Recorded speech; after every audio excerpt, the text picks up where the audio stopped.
Testing, testing, 1, 2. See that there has been work done on it and they're trying hard. It's taking forever. But I need to know when there is going to be compensation for Lot 204 and 205. I've had to put out money over and over. I'm talking thousands of dollars already. I can't afford it anymore. I need compensation for my home to either fix it or haul it out of there. Well, I believe that it's in, Billy, is it in the insurance company's hands? Could you give us a little update? Yes, sir. There was email, I think the adjusters were out this past week on Friday. And so it is between our insurance company and the Travis, the adjuster for the homeowners. So that is where the process is as far as reimbursement goes. Have you spoken to Travis? Is he giving you an update? And we're working on it. But also, I want you all to realize, if this was any one of you, would it have taken 4.5 or 5 months to get this taken care of? I doubt it. No. How much are we, what, have you made a claim? Have you put in a dollar amount? The claim has been sent into your insurance company and twice denied.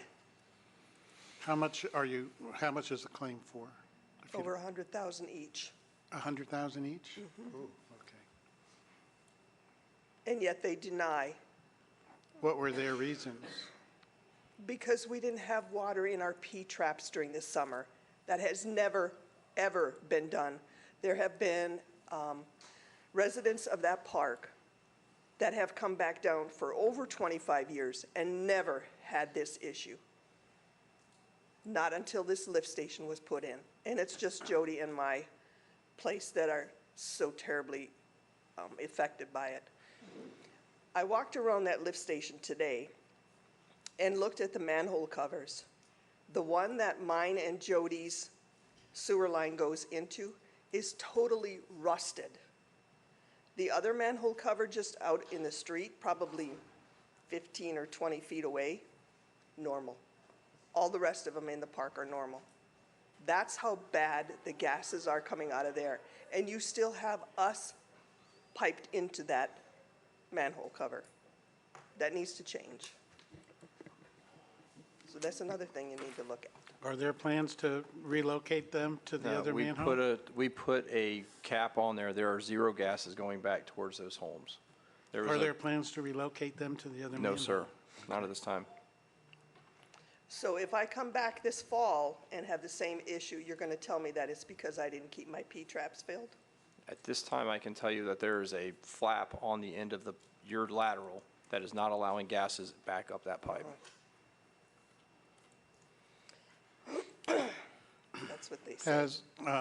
Have you talked with? We can look at the readings, and I will provide you the readings. Well, the readings tell you if there's gas going back that way or not, and the readings are at 0, so there are no gases going back up there. But there's no guarantee that toilet paper isn't going to plug that up and make it so the gases can come back.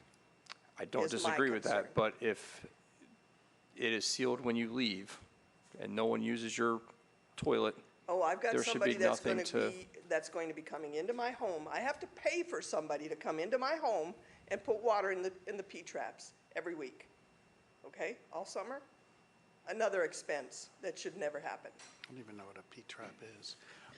Have you talked with Jones Edmond or Edmond Jones about any kind of reimbursement or liability on their part? all been part of the insurance. Because they stood right here and said that they were responsible for changing that and adding to it. Our insurance provider is talking to Jones Edmonds and also the public adjuster for the property owners. And so that is a three-way conversation with those three parties at this time. And do you have an idea of when they might come to an agreement or reach an agreement? I do not. Can you call them and ask? I can. Thank you. Well, and a lot of that will depend on the public adjuster too, because, but yeah, we need to keep that conversation going for sure. And I know this has been unbearable. And I've been patient. I know you have. You have been. I have. I know. And in all fairness, when hurricanes hit, We had people underwater too for a long time. Sometimes things take a little while. I wish this hadn't have taken this long. I do. I feel bad that it has. But it sounds like they're trying, everybody's on board trying, but Yeah. you're not feeling that? You're not feeling No, I'm feeling they're trying, but they're not helping us personally. at this moment? Okay, Oh, because of cost-wise, that's Yeah. what, okay. I So- put out another $462 to get the air conditioner fixed, and then Sure. had to again pay another $85 today because the air conditioner wasn't working again because of the electric box Yeah. in the home Sure. and the corrosion that happened. Right. It wasn't getting a good connection, so it was 81 degrees in there today. Yeah, so I'm sure, I mean, my husband did claims adjusting for 30 years. So your public adjuster's going to be on top of all that, so they will. So, yeah, it's just going to be coming to this agreement thing, and I don't think anybody's trying to deny it, but I Oh, yeah, hope your not. insurance is. Well, yeah, Our insurance has denied it. Right. Twice. There's no doubt about that, but we have spoken to them, and they've sent out adjusters, and they are looking at it again. Okay. We had a conversation middle of last week or early last week, and the adjusters went back out on site on Friday. Which should Correct. have been done months ago. yeah. Yeah. Well, and I think Edmund Jones, or is it Jones Edmund or Edmund Jones. Jones? Jones Edmond. Jones Edmund should play a strong role in this. I mean, we Yeah, paid they them haven't something done like $4 anything. million in 3 years. I mean, I And they appreciate stood this. right there in a this- public right. meeting and said it was his The city problem. has been taking care of as much as they can, and I appreciate that. You guys have worked really hard. Jones Edmonds has not done but sent one guy out one time. Well, they work for us, and we pay them a lot of money. So I think they should be involved in this and responsible for it. Yeah, I'd also like to look and have them talk to us about getting them off of the two that are going separately. Absolutely. I think we ought to at least have that conversation and see what they say and what, because they're the ones that put the two on there, what it sounded Right, like to and me. like I said, the manhole covers are so different. I took pictures of them Sure. today, didn't have time to print them off for you guys. But that manhole cover that we are piped into is totally rusted. We're talking steel. So we need to look at that and have them look at that, because they're the ones that made that decision, it sounds like. Has once RCM again, started work out there yet? In the manhole? Has RCM started work out there yet? All right. So there was a task order signed, and it's a noted item on the agenda. It's getting signed tonight. I actually signed it because it's under the signing authority of the city manager. So it was approved to put a vent core in, which was to put the odor control that you see the work being done, and then also the 8-inch force main, the repipe.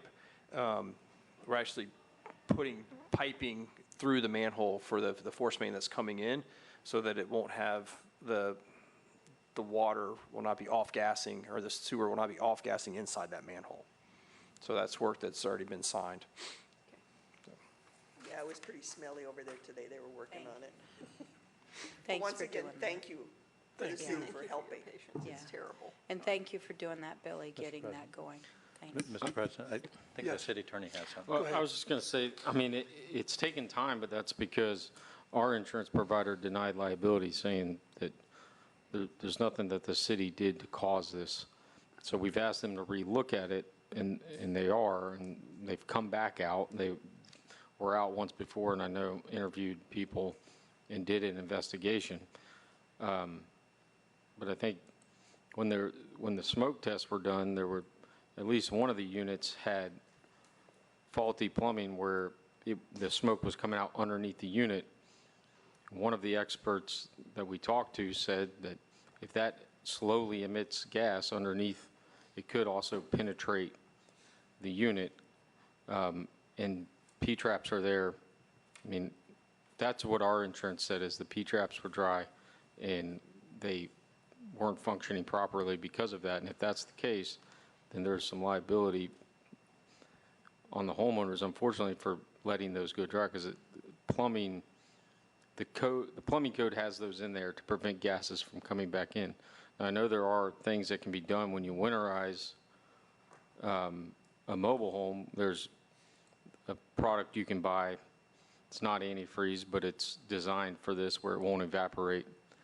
So the issue on payment is a liability issue and where that stands, and that's what our insurance is taking a second look at. And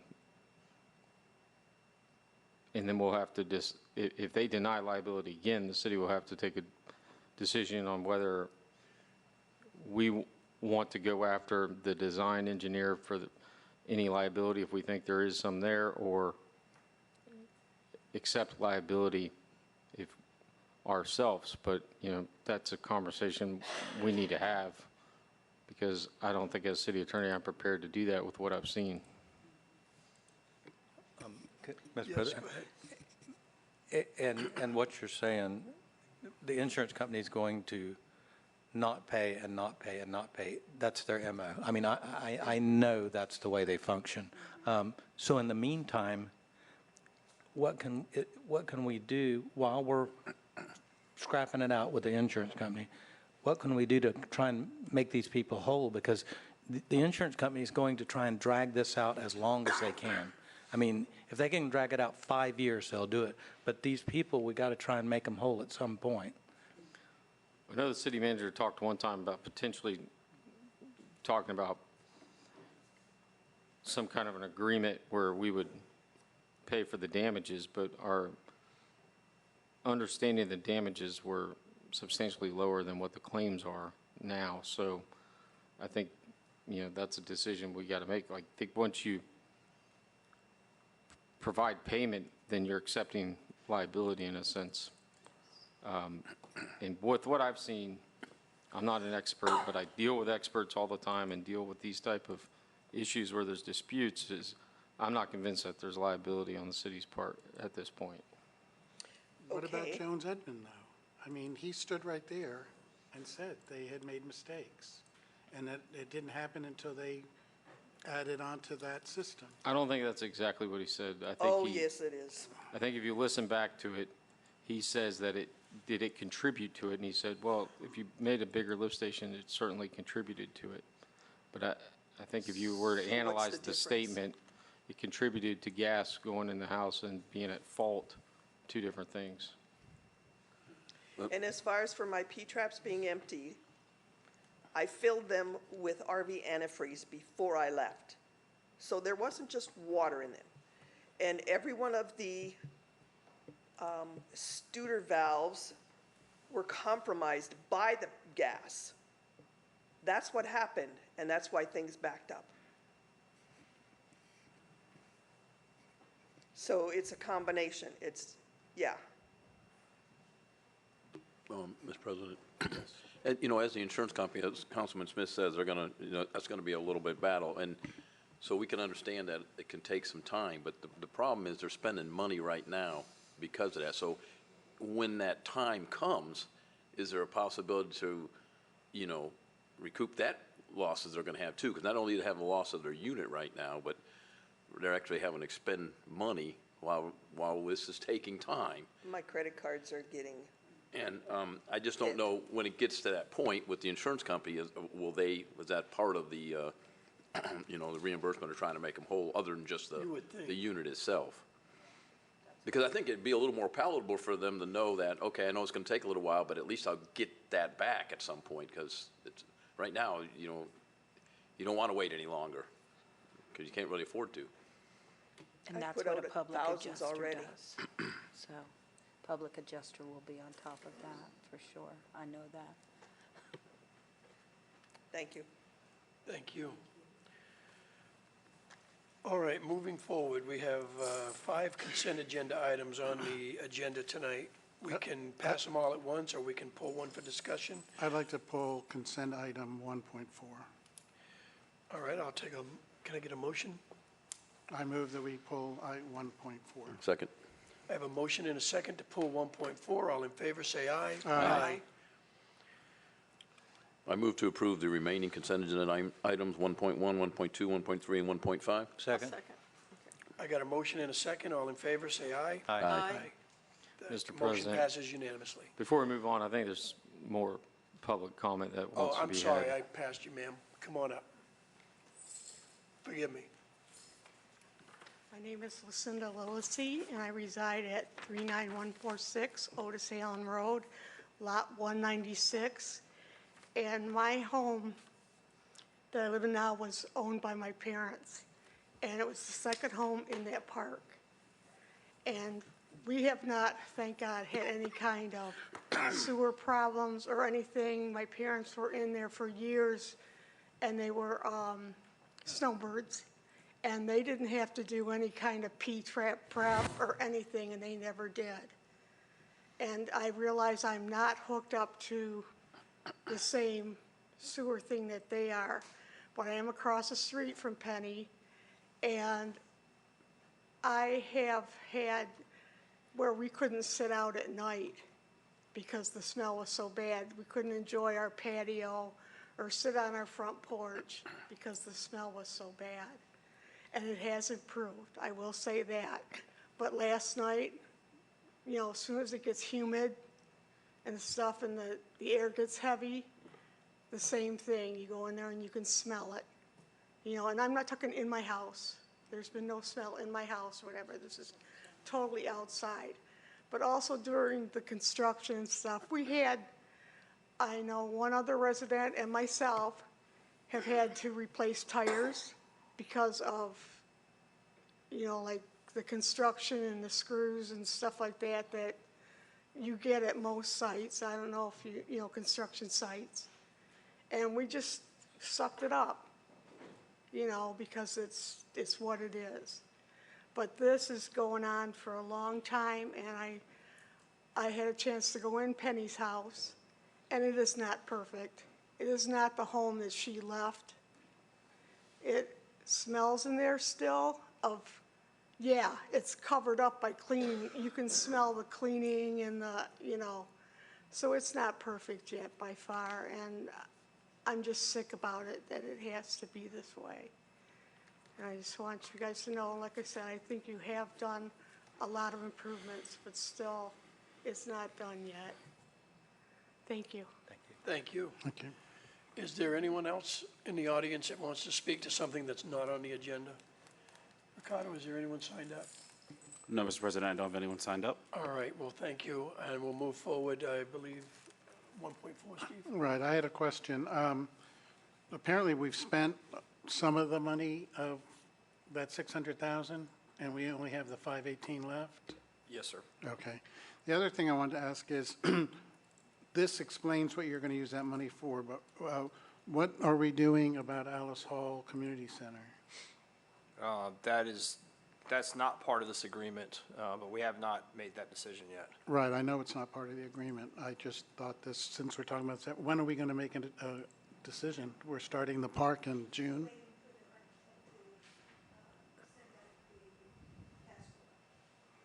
Wait, for the design, we're waiting for the architect to send back the task order for the design so that we can get that in front of council. Of for Alice approval. Hall Community Center? Correct. And where are we going to put it? Out in the,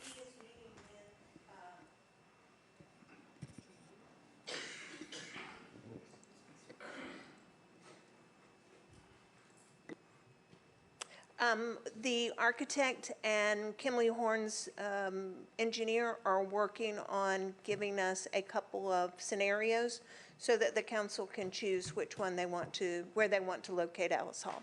Okay, all right, thank you. All right. All right, I move we approve consent item 1.4. I have a motion and a second to approve item 1.4. All in favor, say aye. Aye. Motion passes unanimously. Moving forward to item 2.1. Matthew? Thank you, Mr. President. This is the first reading of resolution number 866-26. 866-26, a resolution by the City Council of the City of Zephyrhills amending the approval of a conditional use to exceed the height limitations of the C1 Neighborhood Commercial Zoning District on parcel 26, 25, 21, 0000, 007000000 as approved by resolution number 847-25, finding conformity with comprehensive plan and land development code, providing for an effective date. Just some background, this was the Wire Ranch conditional use for the exceed the height for the hotels, and part of that conditional use, we required them to have a full-service restaurant. They presented on that last meeting, and as a result of that meeting, we brought forward an amended Exhibit A, which is the conditions. If you look on there, you'll see what was added in the blue underlined, and what has strike-throughs, what been removed from the previous portion of the conditions for the for them to exceed the height limitations. So basically, what we had talked about at the last meeting, they're not gonna be able to provide like a fancy restaurant and Right. and all that sort of stuff. What they will provide in the hotel building is food service, including breakfast, prepackaged and pre-prepared food, and meals available for purchase on site throughout the day and evening. And then we're striking out a full-service restaurant as a part of it. But what remains is a conference room, banquet facilities, and then the design standards. Thank you. Well, this is a public hearing, so I'm going to go ahead and open up the public hearing. Ricardo, is there anyone signed up to speak to this? No, Mr. President. Is there anyone in the audience that would like to speak to this issue? Does the council have any discussion? Mr. President, I have some. At the previous meeting, they did a kind of a rendering of what it was, but they made mention several times of, and I know this was just a rendering, I understand that, but made mention several times of being extended stay hotels. And I don't think that's what we were looking for as a product up there. I mean, obviously, we were looking for a restaurant too, which I understand totally on this here, and I support this. But I just want to reiterate that I don't think that's what we were looking for as the product, as an extended stay. I do understand if there's a declared state of emergency that sometimes that happens, but that's under a declared state of emergency. So I just wanted to put that on the record as well. Thank you. Mr. President, Yes. do we have the capability at this stage to implement that as a requirement? I would ask that of Mr. Vandenberg. Well, I agree. That point was raised at the last, when we performed the planning report on this item. I don't recall the applicant or the attorney, Len Johnson, making a comment on that. Matt, I don't know, that's probably a legal question. I don't know if we have the ability to. I mean, I guess if we're adding a condition like we've done on some of the other things, I guess, could it be approached? Yeah, I think legally it could be a condition because we approved the height. So what the reason it's conditional use is that the hotels would exceed the height height maximums. So part of that is we put in conditions, and one of those was a full-service restaurant.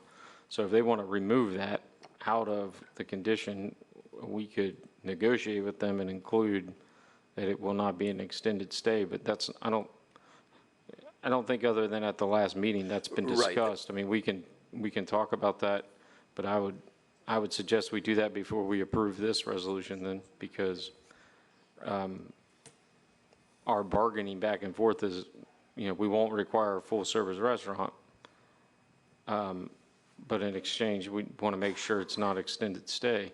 I think if they agree to that, I think we bring that back before you. If you approve this, then we've already removed it.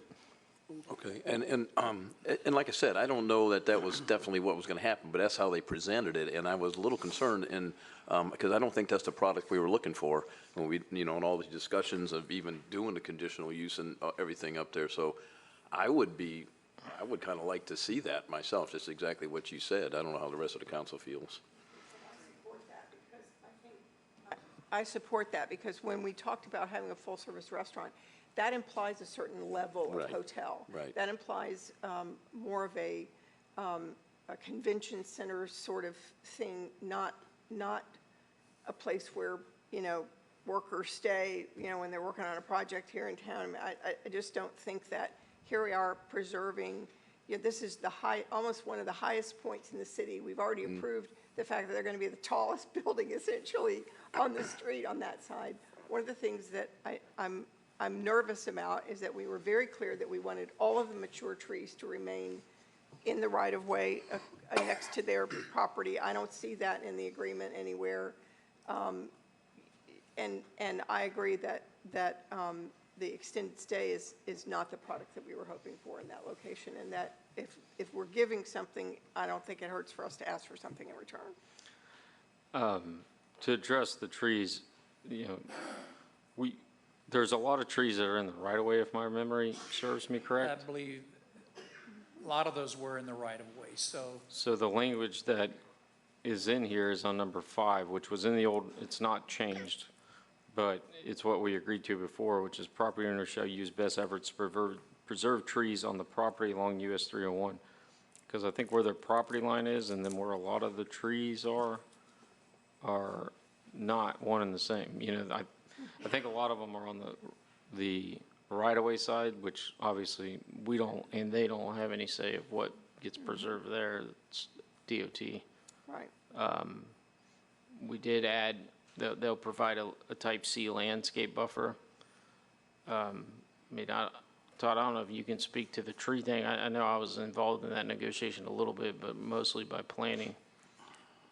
Yeah, I mean, we want to preserve the trees. That's why that condition was in there about the trees along the frontage. And then we want to have a certain level of type C buffer that provides pretty good buffer. And, yeah, we can talk about those elements when we do a pre-app meeting. We have the new tree ordinance in place now, so I think we're in a better position to assess and handle elements like that when we got a new project coming in. Very good. But if the majority is inclined to eliminate the possibility of an extended stay, then I'd ask that you move to continue this to the next meeting so that we can have that conversation and bring language back. Just because conditional uses are, conditions in a conditional use are typically negotiated, you know, with the other side. I mean, if you tell us you want to approve it, but put that in there, I suppose that can be done. But we'll just have to draft some language that based on your direction. The applicant isn't online, Ricardo, is he? No, he's not. Thank you.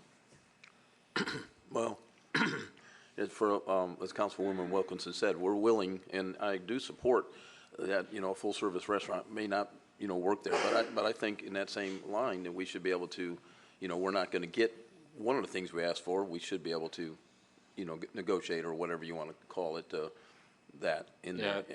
And if that's the case, I will make the motion to table business item 2.1 until the next meeting. And I'll second.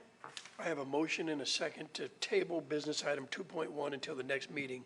All in favor, say aye. Aye. Any nays? Seeing none, motion passes unanimously. Moving forward to business item number 3.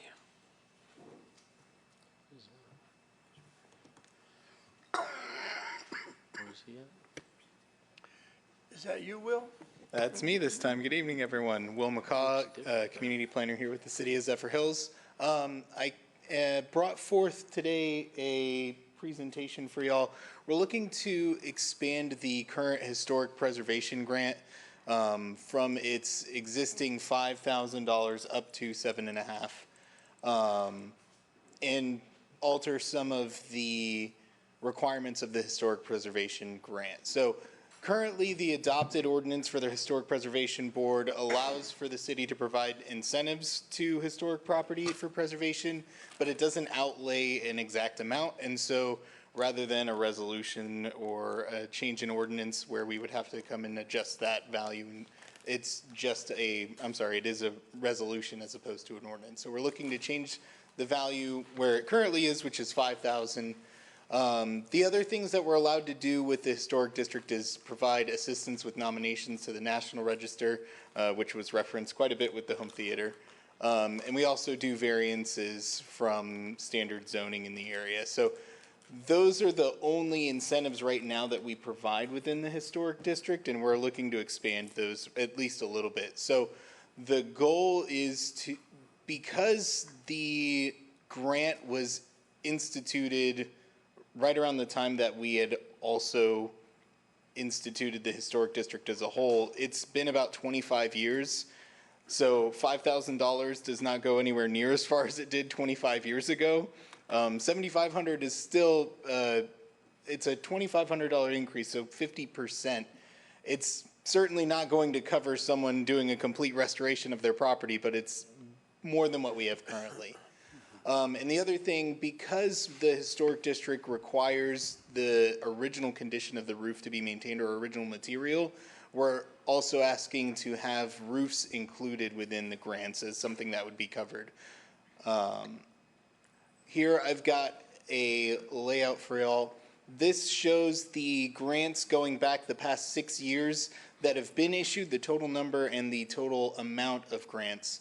So annually, the historic district has a between $50,000 and $70,000 allocated to it.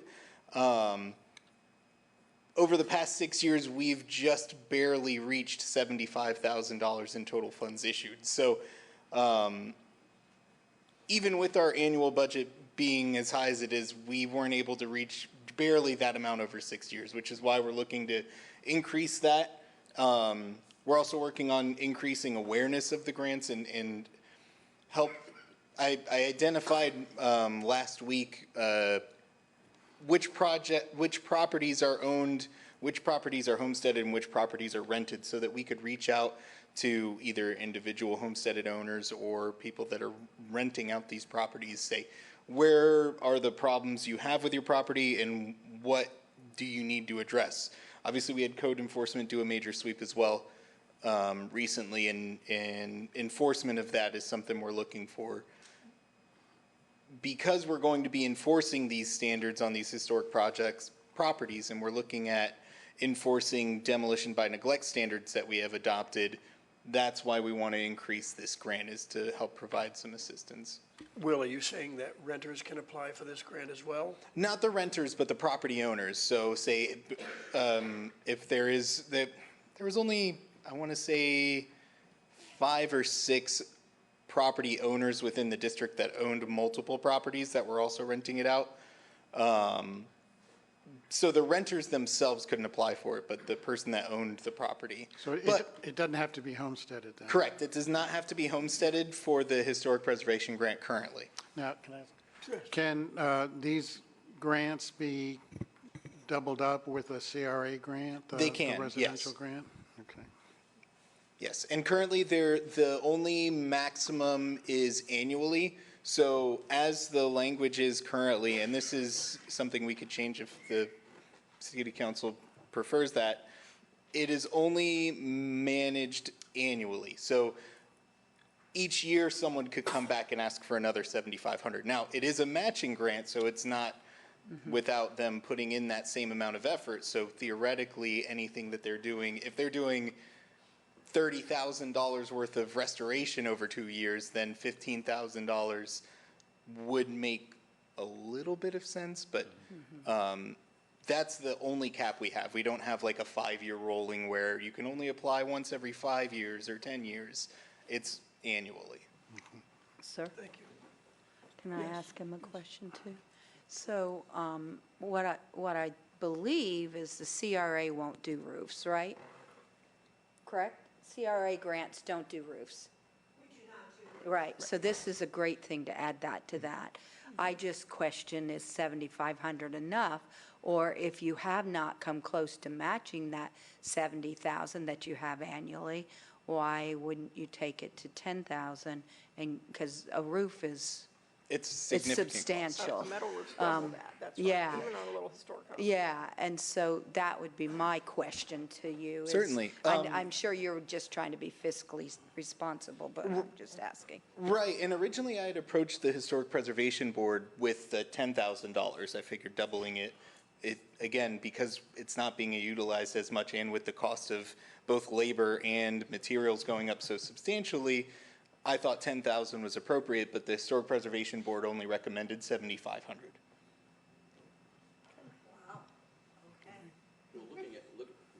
Looking at your chart there, maybe maybe it could be kind of phased in, 7,500. If that chart number doesn't move, then maybe we go to 10. I agree. Because I wouldn't want to go all the way to 10 and also we get inundated with it and then some people get left out, so. Certainly. And that was one of the concerns that the Historic Preservation Board had voiced was, while we don't have a lot of utilization, if we start increasing that grant amount, if more people are utilizing it, then maybe repairs are getting neglected even further because they're not able to get that funding. So, Yeah, but you only had 2 people in the last 2 years. correct. I mean, yeah, that's not much. So if you could tell us, Will, if you had to guess, how many houses are owner-occupied, are contributing structures, meet most of this criteria that would be required? Are we talking about 200 homes? Are we talking about 25 homes? So of the 125 structures in the historic district, only 35% are either homesteaded or owned by whoever's living in the property. Yeah, we want to increase that to 100%, don't Right. we? We want the people living in the historic district to live here, be part of Main Street, engage, shop in the downtown district. And so I would prefer personally to make it for homesteaded properties. Certainly. Or maybe it's 7,500 for, and I agree that it's a phased process, but maybe take this back to the board and say, hey, we'll do it for landlords year 1, but if we don't get any traction, we're going to go to 10,000 next year and only do it for homeowners, maybe. Right, I think you're right, the kind of same, I was like, maybe 7,500 for landlords and 10,000 for homesteaded properties. I could go along with that, too. Yeah, absolutely. Right now, 30% of, it's like a good 30-30 split on homeowners, commercial or nonprofit properties, and then renters. But yeah, I absolutely see the idea of differentiating between homeowners and renters, or homesteaded properties and rental properties in terms of the cap. I kind of disagree with that. I think that, usually rented properties are less well-maintained. And if you're going to offer money, you shouldn't deny money to people that, you're denying it to 30% of the population then in the district. And I think that, everybody, if it's owned there, if the owner gets it and he's going to match it, he or she, then we should let everybody have a stake at it, because those are usually the homes in the worst condition. Right. And to your point, of the certificates of appropriateness and historic facade grants, since I took over as the historic preservation specialist, there's only been 2 rental properties, only one of which applied for a historic facade grant. The rest were all homeowner occupied. But, maybe we need to promote the program and say, hey, we're offering you more now. I'd give it across the board, personally. Because they don't qualify for the CRA grants then, right? I'm not sure. No, they have to be homestead. Homesteaded. Right. Right. Okay. Right. So good point. Yeah, that's a really So a good point. homesteaded property could get double or 2 or 3 grants. They could get paint and facade and then a facade where the others won't. So I wouldn't diss them personally. Right, and those properties need to be maintained. Those are some of your worst offenders, for sure. And are we able to, once we do this, are we able to send letters to the homeowners and say, this is available? I'd actually worked with Kevin, and we talked about this. We have a couple of initiatives that we're sending letters out. The tree ordinance being the next one that I'm working on. But yes, that is a goal, is to do, especially once this if it gets approved, increased, that would be something we want to make sure to promote. Sure. I feel like a lack of awareness to the program has been the largest obstacle.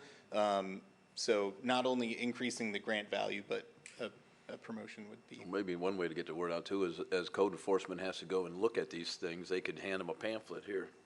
At the same True. time, they're, Yes. The carrot and the stick, yeah. All right. Well, then, I would move that we approve the increase of the grant funding for the historic facade grant funding from 5,000 to 7,500. Second. I have a motion and a second on item 3.1. All in favor, say aye. Aye. Motion passes unanimously. Thank you. Thank you, Will. Item 3.2.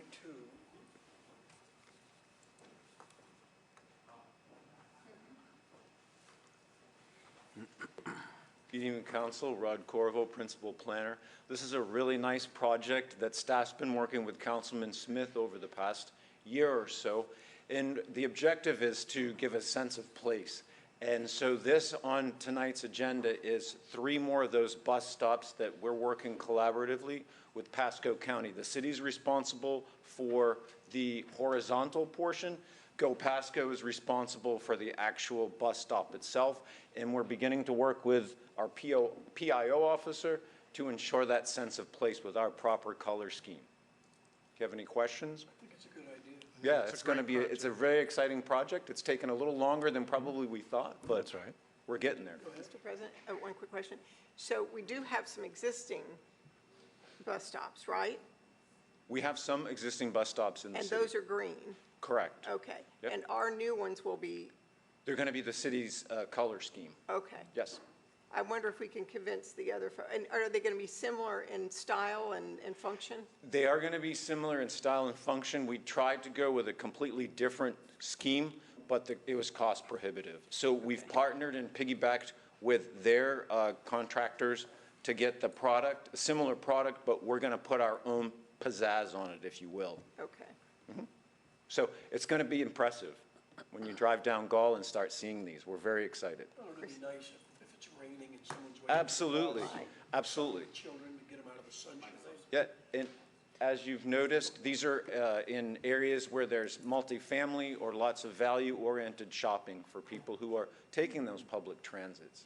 How many are there, Rodney? There are 3 on each of one of these, and to use one of Gail's terms, this is an elephant. We're biting off one at a time, so 3 each time. We had 3.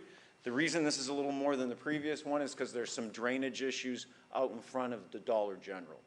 Perfect, thank Okay. you. Yeah. Or maybe we can convince them to, when they refurbish the ones that are, the other 3 that don't match our scheme, maybe we can get them to repaint the colors we want them. We're We'll provide the paint to them, how about that? Thank you. We're working every angle, definitely. Okay, thanks. Thank you, Rodney. Absolutely. Is there any more discussion? I move that we approve this item. I'll second. And Rodney, thank you so much for this. I appreciate the effort. Thank you very much, Councilman. I have a motion and a second on item 3.2. All in favor, say aye. Aye. Motion passes unanimously. Thank you. Oh, it needs Utility to match. Director's report.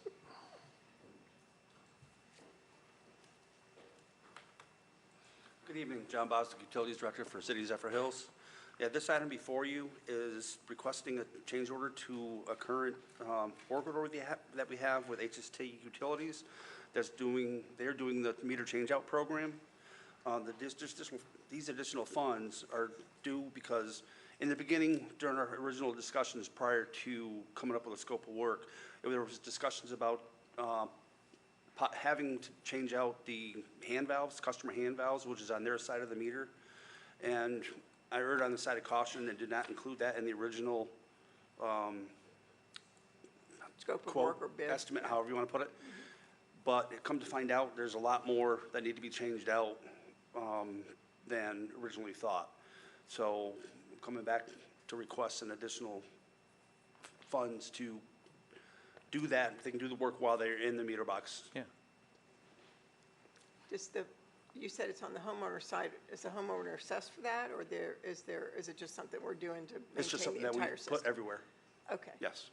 That way they don't have to go into the meter box. Do we have any discussion, or I'll entertain a motion? Did we have it in the budget? We had that fat in the budget, or? Oh, I have funds in the budget from Okay. other projects, yes. Okay, so I would move approval of this item if there's no further discussion on it. second? I have a motion and a second on item 4.1. All in favor, say aye. Aye. Motion passes unanimously. Excellent. Thank you very much. City Manager's report. Item 5.1, if you remember, council approved a staff to do contract with JL Videos for an industrial corridor promotional video. And so the final product has been delivered, and we plan on showing that this evening. Great. Let's see it. Please. Go Ricardo.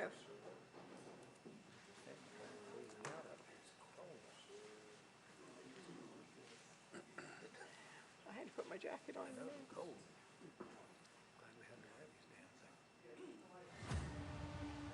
Zephyrhills is more than just a city with charm. It's a strategic hub for growing businesses. Here in Zephyrhills, we offer what every expanding company is looking for: affordability, access, workforce, and most importantly, community. Our location puts you within reach of the entire state. Tampa in under an hour, Orlando just down I-4, and the rest of Florida within a half day's drive.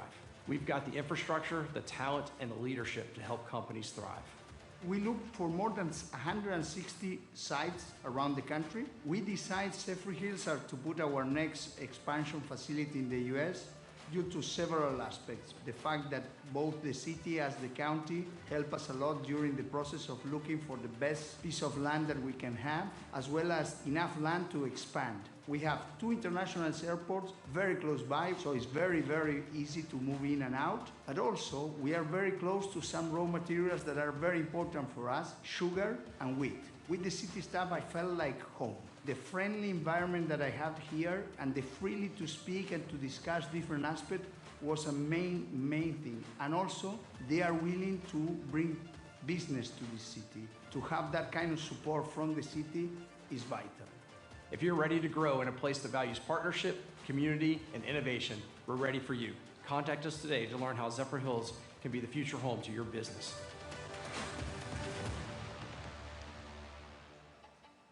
It's a good thing our city manager's so good looking and photogenic. That's a great photo. That's I won't tell you how many shots that took to get to that, but. And just real briefly, I want to add Kevin Weiss, City of Zephyrhills Public Information Officer. As part of this video and the company that we worked with, they provided all the raw footage, including the interviews and all the B-roll, the drone shots, so on and so forth. And we're not going to play it here tonight, but it's all over our social media channels. Is basically a 4.5-minute raw, uncut interview Q&A with Stefano, basically explaining why Zephyrhills is the place to be for Bauducco and other companies. And I just want to mention, this popped up today because we put the video out on every one of our social media pages: Facebook, Twitter, Instagram, LinkedIn, YouTube, and we'll soon have it on our website. But it was a big hit among pretty much all the Bauducco bigwigs. But Stefano, he viewed the video and reposted the video on his LinkedIn page. And I just want to read a snippet of what he said in regards to that. He says, Zephyrhills brought together many of the factors that made the city the ideal choice for our new factory in the United States. In this video, I share some of the elements behind that decision, from its strategic location and strong infrastructure to the support from the city and county throughout the entire process, as well as a highly favorable environment to the growth of our business. My thanks to the City of Zephyrhills team for the opportunity, and especially to all the local supporters, consumers, and partners who are already part of this journey. We have very promising prospects ahead. Hashtag Bauducco Foods, hashtag Zephyrhills. And that was from Stefano Mazzi, the president of the company. That's great. So, and that's really all I have. But we'll soon roll this video out, but I just want to give credit to City Manager Poe for bringing the suggestion that, hey, when we interview, or the company that we contract with interviews Stefano and whomever else, let's get that footage so we can share it with other companies that are looking at or interested in Zephyrhills, because we can hype up ourselves as much as we want, but hearing it from the president of Bauducco is pretty impactful as well. So that's all I have. Thank you. And we probably could do that for any number of existing businesses that have come, have recently come in, or businesses that have been here for 30 years. And there's a great opportunity there. And what a terrifically done video, too. Yeah. And also, I noticed that there were several short videos. I don't know if I saw them on the city website or on our Facebook page, but I look frequently at the city and share and like stuff to raise our numbers. And I thought that there was a couple of great interviews on there. Yeah, so that was Chelsea Rose, who's a realtor in the area, and she's basically using this same company to do those quick-hitting videos. And we're kind of working on some sort of partnership there, but I think JL Video did a really good job. They're Pasco County based, which is, you know, definitely beneficial for being able to come and help us out on a short notice. So I think there's some more opportunity there for similar, very high quality video production. So, thank you. Thank you. Thank you. Just to touch on that real quick, Kevin mentioned that Chelsea is contracted with JL Videos, and so we gave her permission to use some of the footage that was taken off of our videos. In return, the videos that she has taken, I think she has 5, 6, 7, 8 videos that she's doing with JL, but some of that footage, we're allowed to use that as well, both stills and the active live shots. So yeah, we'll be able to use all that. Great. All right. Thank you. Item 5.2, Founder's Day is scheduled for March 28th, 2026. The request is to have the event designated as a wet zone, and that is the request from council, is to designate Founder's Day footprint as a wet zone. Main Street will not be selling alcohol, but the businesses along Fifth obviously sell alcohol. This will allow them to allow the patrons to take the drinks out onto the street and walk through the festival. So we can have beer with our fish fry. That's right. Yes, ma'am. I move to approve. I'll second. I have a motion and a second to approve item 5.2. All in favor, say aye. Aye. Motion passes unanimously. Thank you, Julie. Mayor's announcement. I only have one question for City Council. You know, with my youth council, I have many people that are doing school choice, so they don't all go to Zephyrhills High. But I have 2 young women this year that will be graduating. We've always done the scholarships only to Zephyrhills High School students. I'm asking that they will be, can they be included into the scholarship program if they're on the youth council, if they're doing homeschool, or, you know, one of them's doing what's that, Florida? Virtual school. Virtual school. Would you be open to allowing the youth council, since they're putting so much effort into really working with the city and promoting the city, if that would be okay with you? I think so, because they're Zephyrhills area residents, and they're on the youth council, so I think they should all be treated the same. You're not, if you only had students from the high school, you'd have, what, 3? Right, that's the problem. Every year, we, you know, never know how struggle many. to get We that. try to give away 10,000. We do 10, but last year we did, We gave 10. did we do 10? Yeah, we gave 10 1,000s. The last 3 years, I think we gave away Okay. the full Okay. 10,000. Yeah. And I did talk to Billy about maybe working with Pasco Education Foundation to try to up that number so we can get some quality applicants too, for sure, for the scholarship. But that would be my ask, if you guys would be open for that.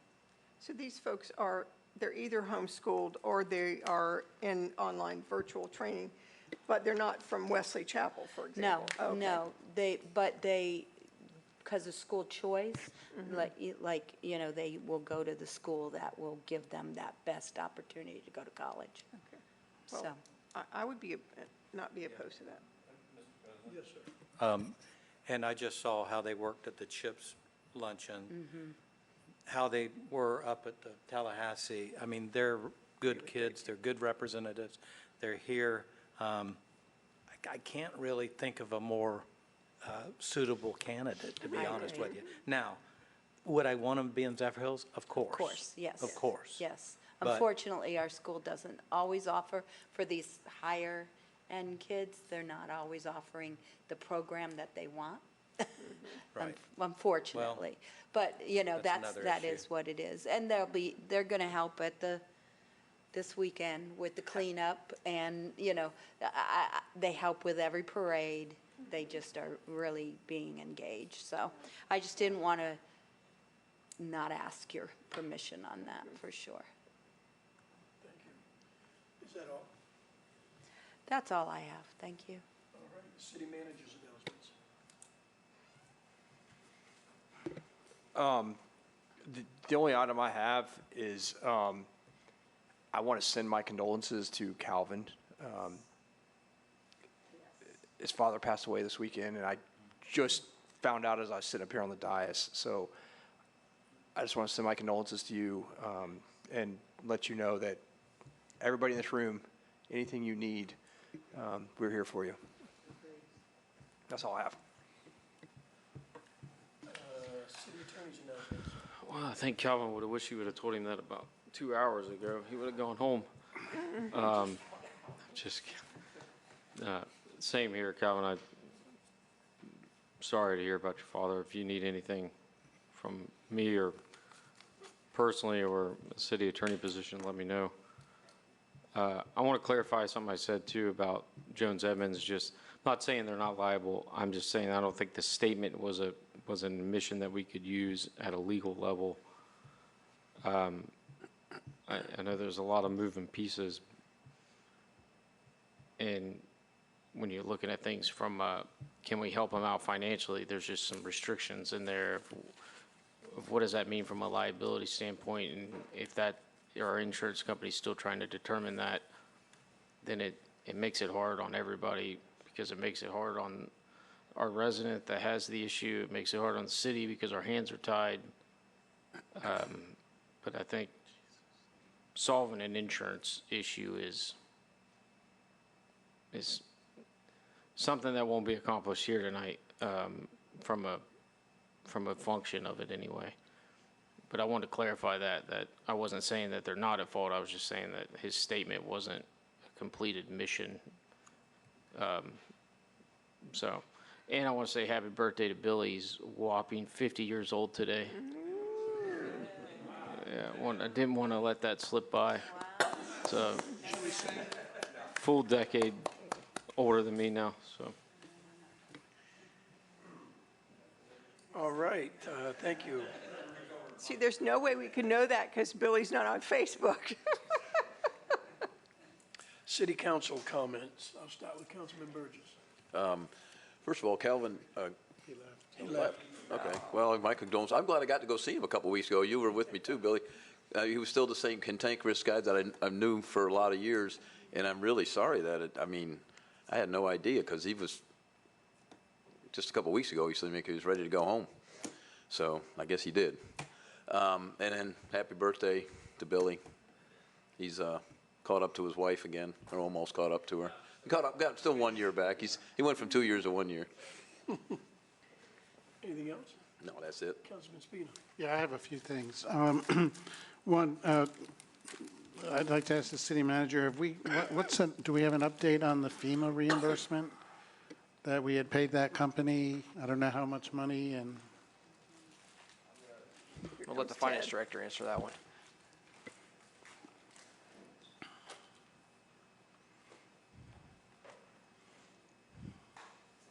Our reimbursements from FEMA total $363,000 cash in our bank account. 163? 363,000. 363. Right, and we've been obligated 95,000 more that's on our way that they've gone ahead and authorized. We have to wait like a month or 2 months, even after being obligated. Okay. And then we're still continuing to work claims like private property debris removal for like Silver Oaks, those communities that were gated, and trying to work through that too as well. Just continue to push it along. Okay. We still have some purchase order authority for Carlisle Thompson that's been assisting us. Okay. So it's, using him has helped us to get reimbursed? Yeah, well, yes, very much so. We All right, wouldn't be good. halfway as far as we are. All right, great, thank you. So emails as recent as today asking for proof of pickup and cleanup on HOA-owned roadways or right-of-ways. And also, separate from FEMA, we've received roughly $2 million from insurance for the pump and haul. Correct, yes. Okay, all right. Because I'm like, it was in the millions, so FEMA's only doing 400,000 basically. 450. FEMA has, it 450. has been a slow process, and I will say that Finance has been working with Carlisle Thompson. When we were in Tallahassee, I was tasked with talking to the emergency management director, and so I was able to catch him in the hallway, and I was expecting a different reaction, but he looked at his staffer and said, add this one to the list. And so we're not the only ones that are having concerns that FEMA is not moving quickly and reimbursing us at a much faster pace than they are. So it's a common theme at the moment. So. All right. Keep plugging along then. Thank you. Yes, I'd like to ask for a workshop, probably in April, on city council meeting for the next budget year, items that we would like to see or projects included in the budget from the mayor and city council perspective that we've done the last couple of years. And then finally, I've had a citizen ask me, over the last couple of weeks, there's been a lot of pedestrian deaths. And one was recent, last week it was in the city on Dairy Road. Are we doing anything? Are we looking at crosswalks or possible ways we can work to try to limit these or do some kind of correction of some of these incidents? Apparently, maybe more street lighting in places. So I know there was an email that came in today, I think it was yesterday, for a request on Dairy Road. So it's something we'll have to look at and take a look at. I don't know the circumstances of that death, of the one that happened late last week. Yeah, I on don't know Dairy. particularly, but I think there's some question about some lighting, maybe street crossings, different things that we can look at certain areas, maybe where there's higher incidence of pedestrians or accidents. Yep. So, yeah, we can look at that. And again, I know that council knows this, but depending on the roadway, it's either county, state, or ours. So we'll take a look at them and have those conversations. And we should, maybe we'll have to partner with them. The county has a lot more than we do down 54 or 301 South. Yeah, so those are things. And then just one last thing. We had approved a study for sanitation rates. Is there any update on that, or when's that going to be done?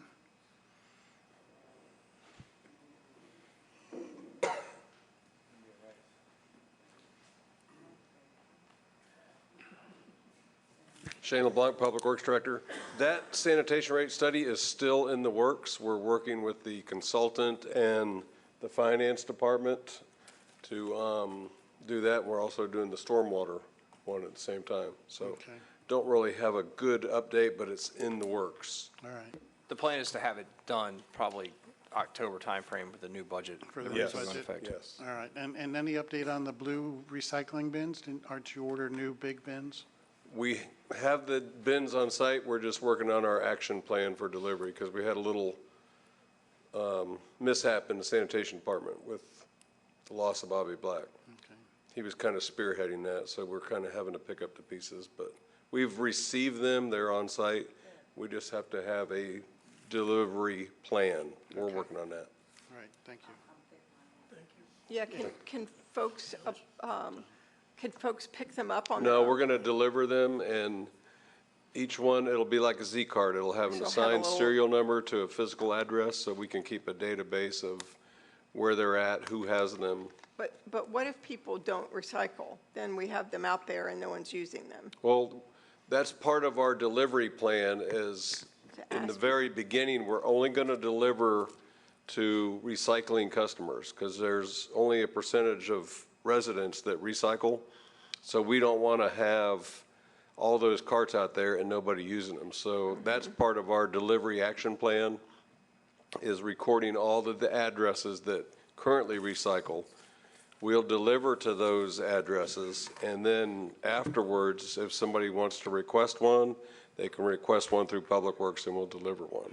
That sounds great. So are your guys keeping track of who they're picking up at? Is that what they're doing? Yes, that's, Okay. that's our 'Cause- action delivery plan. Yay, because I do mine every time. I'm sure they have your address. Yeah. I missed last week, but I'm pretty religious, yeah. I think they have your address too, but Okay. that's our plan anyhow. Thank you. Thank you. So while you're up here, first of all, I just wanted to say that I have had lots of compliments on the condition of the Depot Museum. The new flooring, they painted, the restroom looks much cleaner and much nicer.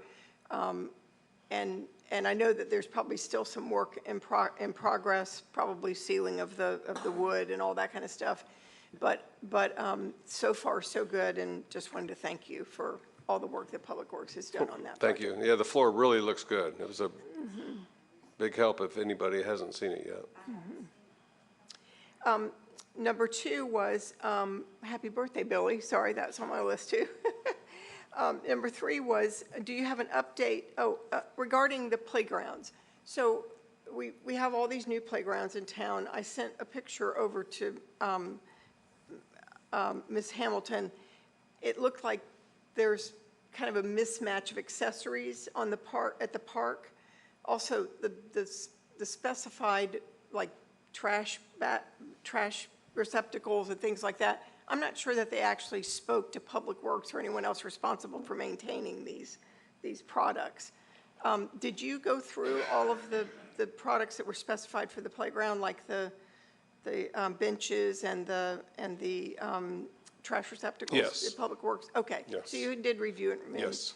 Because what was specified and what was in, like, for example, in Veterans Park, which is the coated steel benches, are much more sturdy than the ones that are recycled plastic planks and things like that. That's my experience as an architect in specifying outdoor products. The other thing is the signage, and this might be a question for Ms. Hamilton, but is our signage program for the parks in process? I'll let Ms. Hamilton address that one. Okay, thank you so much. Thank you.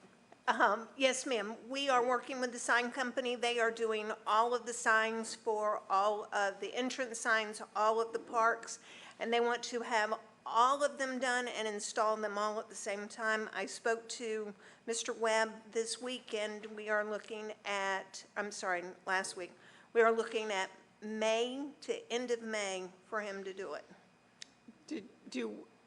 Has there been thought given to scale of the sign for the location? So, for Yes. example, okay, good. Because a park that we specify, a sign that we specify for Zephyr Park would be completely different as one that we did for Mr. Harold's Park or for the Veterans Park. So I don't want to see not one size fits all. So. Right. If you remember, like at Hercules, we have the wide sign and then the post. So some of the parks, like Transplant Park, will just get a post with the name of the park on it because it's not big enough. Ellis Herald is the same thing. Okay. Depot Park will get a larger sign because it's a larger area that we have. But they are all scaled to the different parks. Kimley Horn did the images and did the construction plans for them. Okay, thank you. And I also wanted to say on Veterans Park, we left the green ones in there. They are Kimley Horn is working on the master plan for Veterans Park. We left it there because we are going to bring several selections for the council to approve. And so we just left them there because if we took them out on that side of Veterans, there would be no bench, no trash can at all. So we just left them until we get the master plan done and we decide what we're going to do and what we're going to put in there. Okay, thank you so much. Thank you. Before I let Mr. Labonte go, do you have an update for us on the availability of restrooms at the park? Yeah, just you can do it from there. The availability of the restrooms, can you define that question? Yeah, yes, one of the things we've talked about and that I get a lot of interaction with residents regarding is families will take their kids to the park, and there's no place, like, for example, at Depot Park, there's no place for them to use the restrooms. So is there, and that's probably the only one I could think of right now, and probably Shepherd's Park, if there's any public restrooms there. Yeah, we don't have public restrooms at Shepherd's Park, but the Depot Park restroom, we're actually working on the doors and the locks. We just don't have that complete yet. If you had to guess, would it be 60 days, 90 days? 60 days is probably good. That Okay. we'll have the doors repaired and the locks installed, so they'll be on a timer, like our other park restrooms. Perfect, that's great. Then at least I can tell people the answer when we go. Also, folks have been talking about Gunner Paw Park, much better, great opportunity for shade, and the benches are comfortable, and people are really enjoying having their dogs there. So thank you. That's good to hear, thank you. The last thing is, our Rotary Club wants to be in the parade, and we have a few members who can't walk. And so I'm asking for anyone who has an extra golf cart that they might be willing to bring it downtown so that I could take a couple of old folks on it. I'd really appreciate it. We're going to decorate. Thank you. You can see me afterwards. Nothing further for me. Councilman Smith. Thank you. Calvin left, but kind of check with him, because when you lose a parent, it's very difficult. It doesn't matter what age you are. So just let's all make sure and we kind of lift him up. Happy birthday. And then actually I saw Billy and his wife Saturday night. So, but it was at a concert, a good concert actually. The parks, I've gone around 2 or 3 times now, well used, very, very, very well used. And thank you, everybody involved in it. It's something good, really, really productive that we did. And I know it's being well received. Lastly, anything we can do to help this lady, this woman that's put out of her house, let's try and do it. Because if we wait on the insurance company, it's going to be a year, we're still going to be talking about it. So I don't know, Matt, how we can do it. I don't know how we can structure it. If we can put pressure on the insurer of Jones Edmond, something, but we need to get some financial relief to the people who've been affected. And I think there's not a person sitting up here, or y'all, that don't agree with it. So, but we just, I know the lawyer in you wants to do this, but you're right. If any of us, that was our house, we wouldn't probably be as patient. I'll be honest with you. So thank you so far. And let's, anything we can do, anything to help get her some financial relief, I'd appreciate it. That's it. Thank you. Thank you, Councilman Smith. My condolences to Calvin and his whole family. And Billy, again, happy birthday. And I'm going to adjourn the meeting.